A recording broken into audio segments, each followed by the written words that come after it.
Hello ladies and gentlemen, and welcome back to a brand new tutorial from Bostanji Developers. And in today's video, we'll start learning about how to add a custom marker and start creating icon. And this will be l.icon. Now, before proceeding, we need some icon to show. So I have downloaded this one and it's here in the same directory as my file, my HTML file. So you'll find the location or the link for this in the description to download it. If you wish to use it, you can choose anything you want. So this website contains many SVGs, so you can use them as you wish. You can search for anything, maybe wind turbine as I search for, but you can search for anything, maybe type weather, maybe you want to show weather data, so you can view anything you want on the marker. So let's go back here. As I said, the icon is here, it's SVG, so let's get started. We created the class or the object, the variable for the icon. Inside here we need to provide the icon URL. So icon URL will be the name of the icon, which is icon.svg. So icon.svg. Now the next step is to add it to the marker. So let's create a marker.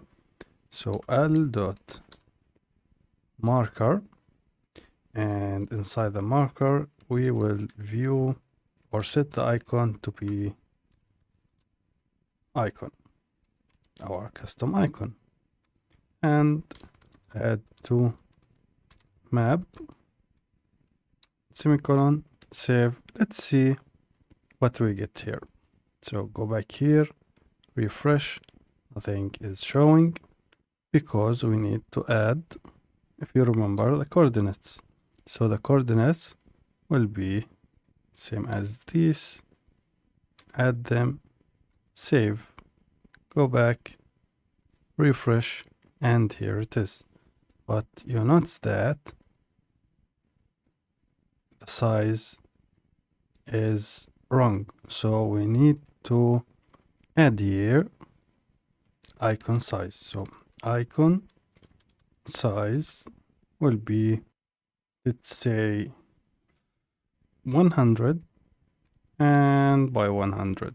Let's save it, go back, rerun. Now you notice that it's much better now.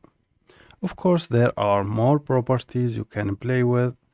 So if you want to learn more, I have already made a template. So this is the different types of properties you can change, like icon anchor, pop-up anchor.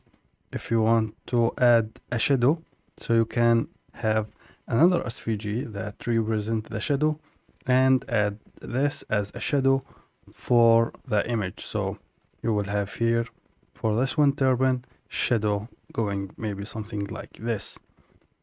So another thing, the shadow size you can, and the shadow anchor, you can change that. So it's very easy, as you can see, to add a custom icon for the marker. That's it for me, guys, in this video. Thank you very much for watching. I will see you in the next video.